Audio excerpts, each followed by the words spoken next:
Sejam todos bem-vindos ao estudo diário das Escrituras. Hoje eu vou mandar um forte abraço aqui para o Adriano Pereira, que escreveu aqui no canal. Ótima correlação entre negar 3 vezes e responder 3 vezes que ama o Salvador, né? Ele gostou dessa parte aqui. Forte abraço, Adriano. Também o Edson Aparecido Barbosa, né? Ele compartilhou aqui, ó.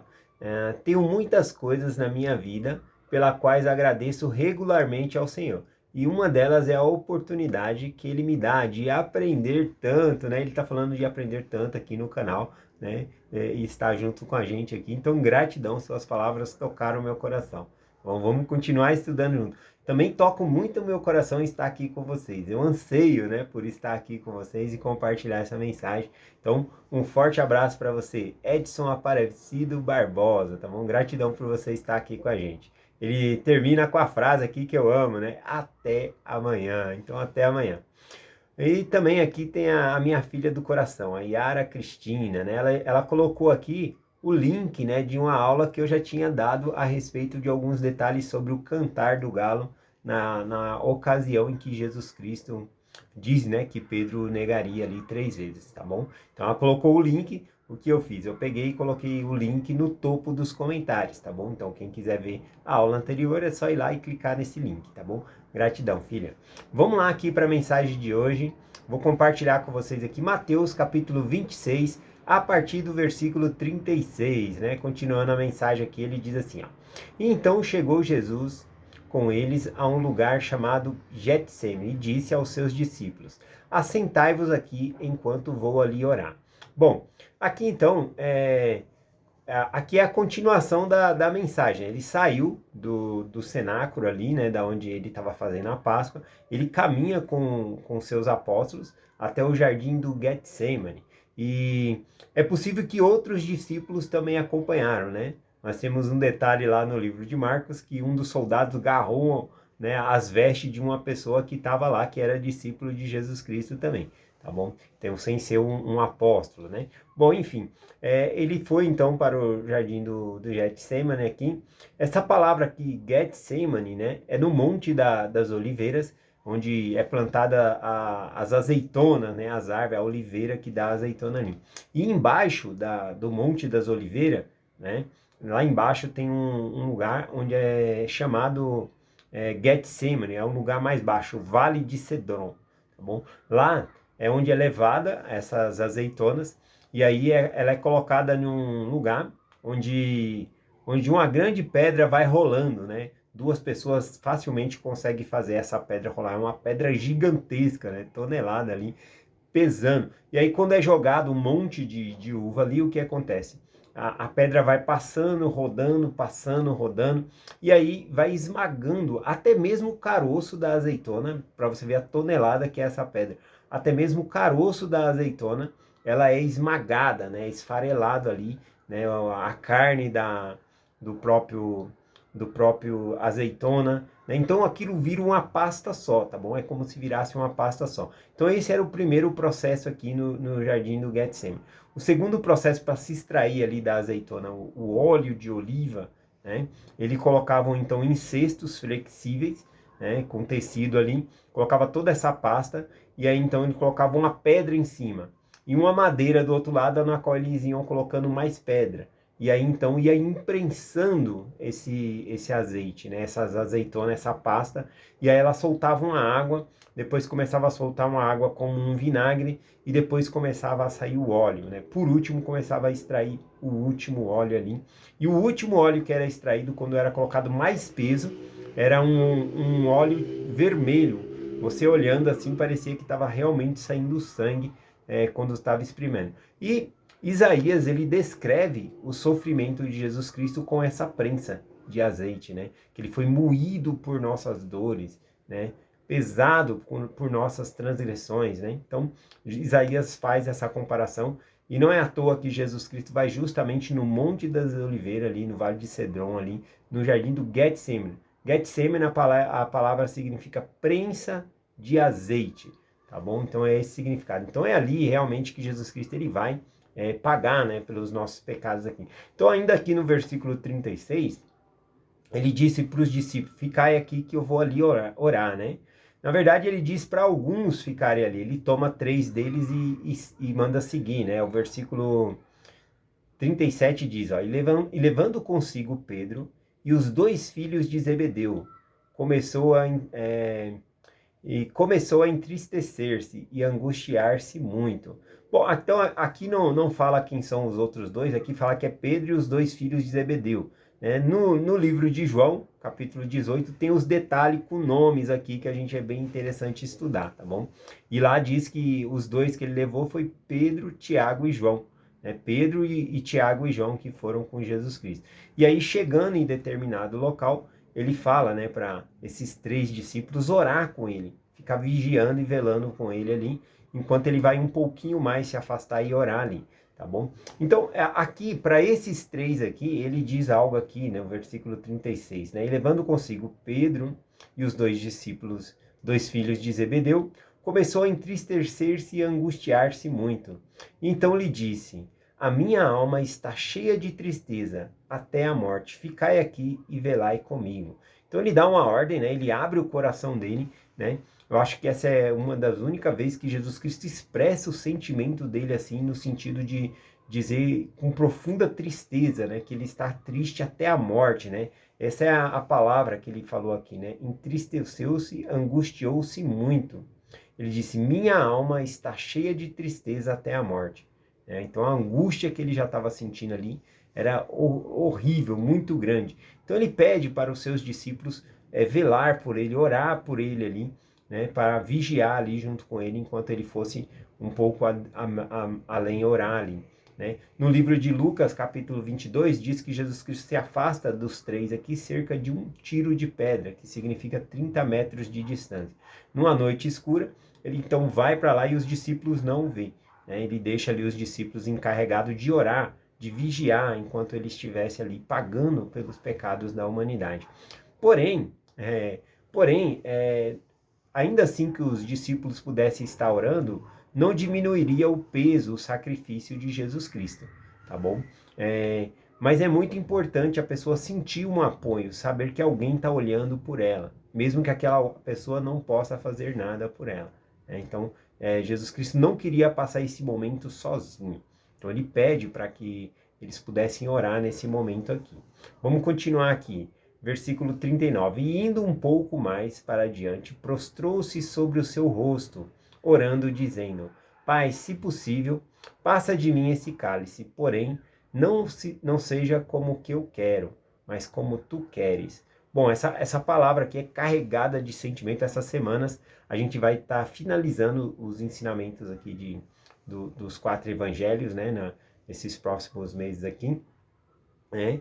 O mês de julho já começa aí o novo livro, né? Atos e assim por diante, tá bom? Mas esses 4, repare que a gente passa 6 meses estudando os 4 evangelhos, que é sobre o ministério pessoal de Jesus Cristo.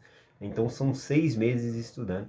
E então a gente vai ter a oportunidade um pouco mais de falar dessa frase, né? Que Jesus Cristo está dizendo aqui: afasta de mim esse cálice, né? Mas sempre querendo fazer a vontade de Deus. Aqui é carregado de vários sentimentos e eu quero trazer a interpretação dessa frase aqui para vocês ainda nessas outras semanas que nós tenhamos aqui de estudar, tá bom? Então aqui no versículo 39, né, indo um pouco adiante, prostrou-se sobre seu rosto, né? As pinturas que nós temos de Jesus no jardim do Getsêmani, normalmente são pinturas de Jesus Cristo olhando para o céu, ajoelhado, orando. Aqui, literalmente, diz que ele prostrou-se sobre o seu rosto, deitou-se no chão, né? Então, tem algumas pinturas que retratam dessa maneira. A angústia, a dor que ele estava sentindo era tão intensa. E ele ora ao Senhor aqui. Então, vai ser por 3 vezes que Jesus Cristo vai ali e está pagando, né? Peso de mundos estão vindo sobre ele, né? O pecado não só da humanidade, mas de outros mundos, né? De outras pessoas também, de outros planetas, galáxias, tudo vem sobre Jesus Cristo. Então a dor é intensa. Nós não temos como compreender a profundidade da dor que Jesus Cristo sentiu, né? E nem somos capazes, né, na condição atual, de entender toda a expiação que Jesus Cristo fez por nós. Voltando para os seus discípulos, achou-os adormecidos e disse a Pedro: então nem uma hora pudeste velar comigo?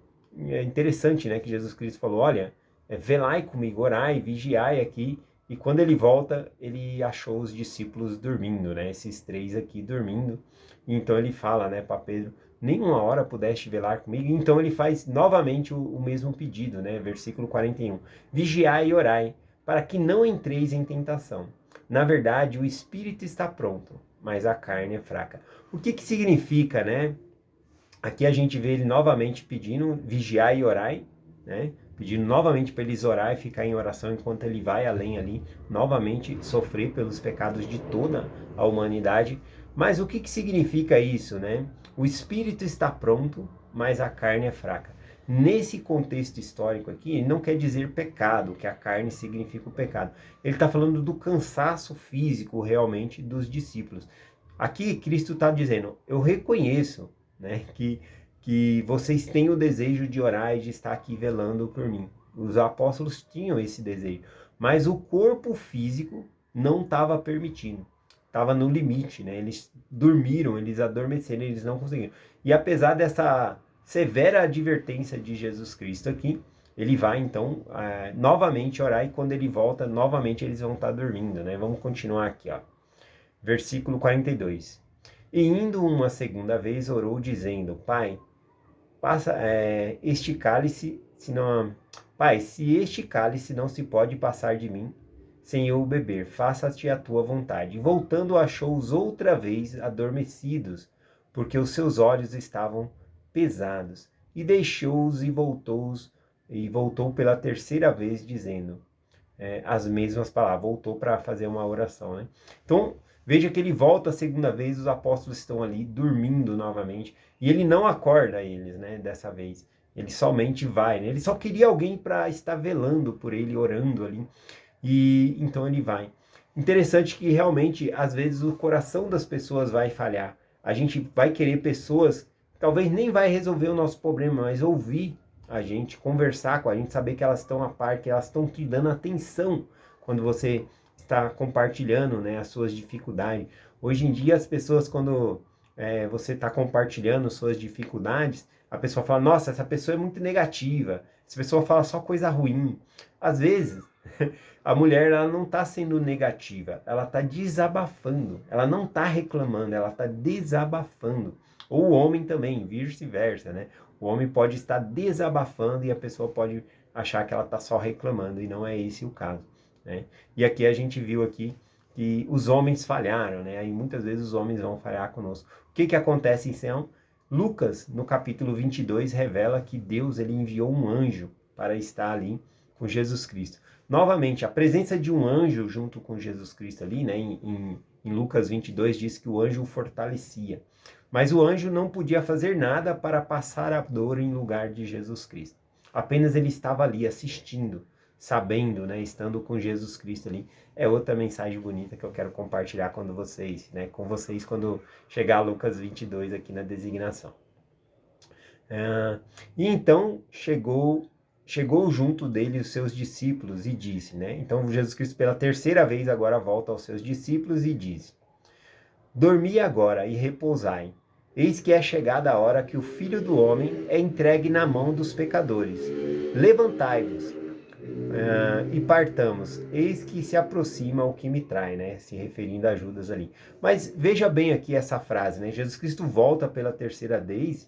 E será que ele está dizendo assim, olha, podem dormir agora, né? Descansa um pouquinho, né? E aí daqui a pouco ele fala, levanta, né? Vamos lá. Porque é isso que a frase está falando aqui, tá bom? Vamos prestar atenção aqui, ó. E então chegou junto dos seus discípulos e disse, dormi agora, como se fosse uma ordem de comando, né? E repousai. Eis que é chegada a hora que o Filho do Homem será entregue nas mãos dos pecadores. E depois no versículo 46 ele diz, levantai-vos e partamos, eis que se aproxima o que me trai, né? Bom, então ele está aqui, né, quando ele volta a terceira vez, e ele dá uma ordem, aqui parece que é uma ordem para que eles possam dormir agora. Na verdade, o grego aqui permite uma segunda tradução, que é a que eu gosto mais, tá bom? Porque Se eles dormiram na primeira vez, na segunda vez, você acha que na terceira vez, quando Jesus chegou lá, eles estavam acordados e aí Jesus Cristo mandou eles dormir? Para mim, não faz tanto sentido. E a tradução no grego aqui também permite outro tipo de tradução, que seria, ao invés de uma ordem, né, seria uma pergunta que Jesus Cristo está fazendo no grego aqui. Ou seja, Jesus Cristo pergunta aqui, vocês de novo estão dormindo, né? Seria esse o sentido aqui que daria para traduzir no grego e é o que eu gosto mais, né? E de novo vocês estão dormindo e repousando, né? Seria como uma pergunta. É chegada a hora que o Filho do Homem há de ser traído, né? Vamos, que ele vai ser entregue na mão dos pecadores. E aí então, com essa frase, acordando os discípulos, então eu acredito que ele vai e diz no versículo 46, levantai-vos, portanto, eis que se aproxima o que me trai. Então ele pede para ele se levantar e se encontrar, né, com os outros que ficaram mais para trás, os outros apóstolos ali, porque é exatamente naquele lugar que Judas vai chegar ali, então é importante que os outros apóstolos estivessem junto ali também, tá bom? Para que se cumprisse a escritura, né, que quando ferisse o pastor, as ovelhas seriam dispersas, então ele precisava estar com os outros apóstolos ali também. Bom, essa mensagem que eu quero compartilhar, né? Então vem Judas lá com os sacerdotes, com soldados romanos, né? Com varapaus e espada, né? Judas faz um sinal, um beijo, né? No rosto de Jesus Cristo, mostrando que traiu Jesus Cristo ali com esse sinal, né? E muito interessante que quando eles vêm prender Jesus, aqui no versículo 50, Jesus disse, amigo, aqui viestes. Então se aproximaram dele e lançaram mão de Jesus e prenderam-no, né? Mas essa frase aqui, amigo, o que viestes? Aqui vieste. O que significa isso, né? Amigos, aqui vieste. Ou seja, ele está aqui nessa frase protegendo os demais apóstolos, aqueles que são dele, tá? Isso é revelado muito bem lá em João capítulo 18, que eu vou compartilhar com vocês aqui. Porque quando ele diz, amigo, aqui vieste, qual que era o propósito deles? Era prender Jesus. Então Jesus Cristo está dizendo, deixai esses, vocês querem a mim. Entende? Então ele estava protegendo os apóstolos aqui. Vou finalizar então com a passagem de João 18, tá bom? Que traz o detalhe melhor dessa parte, porque quando Jesus Cristo fala essa frase, tal poder tem nela que eles caem de joelho, eles ficam atônitos, né? Eles não têm reação de prender Jesus Cristo, né? Então Jesus Cristo dá a ordem para que eles possam prender ali e aí sim acontece. Vamos observar. João 18 a partir do versículo 4, né? Eu vou encerrar com essa frase, com esses versículos aqui, porque já ficou grande a mensagem. Sabendo, pois, Jesus que todas as coisas sobre ele havia de vir, adiantou-se e disse-lhe, a quem buscais? Isso é aquela frase, né, que está em Mateus, né? Amigo, aqui vieste, a quem buscais? E eles respondendo, Jesus Nazareno. E disse-lhe Jesus, sou eu. E Judas, o que o traía, estava também com eles. E quando, pois, lhe disse, sou eu, recuaram e caíram por terra. Olha só esse poder dessa palavra, sou eu. Eles se caíram por terra, né? Eles não aguentaram o poder da palavra de Jesus nesse momento aqui. E aí continuamos aqui. E tornou, pois, a perguntar, a quem buscais? E eles responderam novamente, Jesus Nazareno. E ele respondeu, já vos disse que sou eu. Se, pois, me buscais, a mim deixai estes. Viu que ele estava protegendo os apóstolos? Ele falou, se vocês buscam a mim, deixai esses, né? E finalizando o versículo 9 aqui, para que se cumprisse a palavra que tinha dito, dos que me deu, nenhum deles perdi, né? Então, todos os apóstolos, todos que Cristo escolheu ali, que o Pai deu a ele, a nenhum desses ele deixou perder. A não ser o filho da perdição que se tornou Judas. Mas ele se perdeu porque ele quis, não que Jesus Cristo o perdeu, né? Aqui, se Judas estivesse do lado certo, também Jesus Cristo estaria defendendo ele, nesse caso aqui, tá bom? Então é essa mensagem que eu quero compartilhar com vocês. Gratidão imensa por estar aqui com vocês, né? A alegria que eu sinto de estar aqui compartilhando a palavra, de ouvir os comentários de vocês. Muitos de vocês não escrevem comentários no YouTube, ou às vezes ouvem a mensagem no WhatsApp, mas não tá interagindo, mas eu sei que vocês estão aqui. Eu vejo que são 600, 700 pessoas por dia que acompanham essa mensagem. Eu fico muito feliz de todos os dias a gente estar estudando juntos. Diariamente nas mensagens eu leio o nome de pessoas novas, né? Pessoas que eu não conhecia e aí começa a ser frequente esses nomes. Então eu sei que a pessoa se inscreveu e começa agora a acompanhar o estudo diariamente aqui. E é muito importante isso. Eu fico muito feliz. Isso nos aproxima do Senhor. Isso alimenta o nosso espírito, tá bom? Então, gratidão a todos vocês e eu deixo essa mensagem com vocês em nome de Jesus Cristo. Amém. Até amanhã.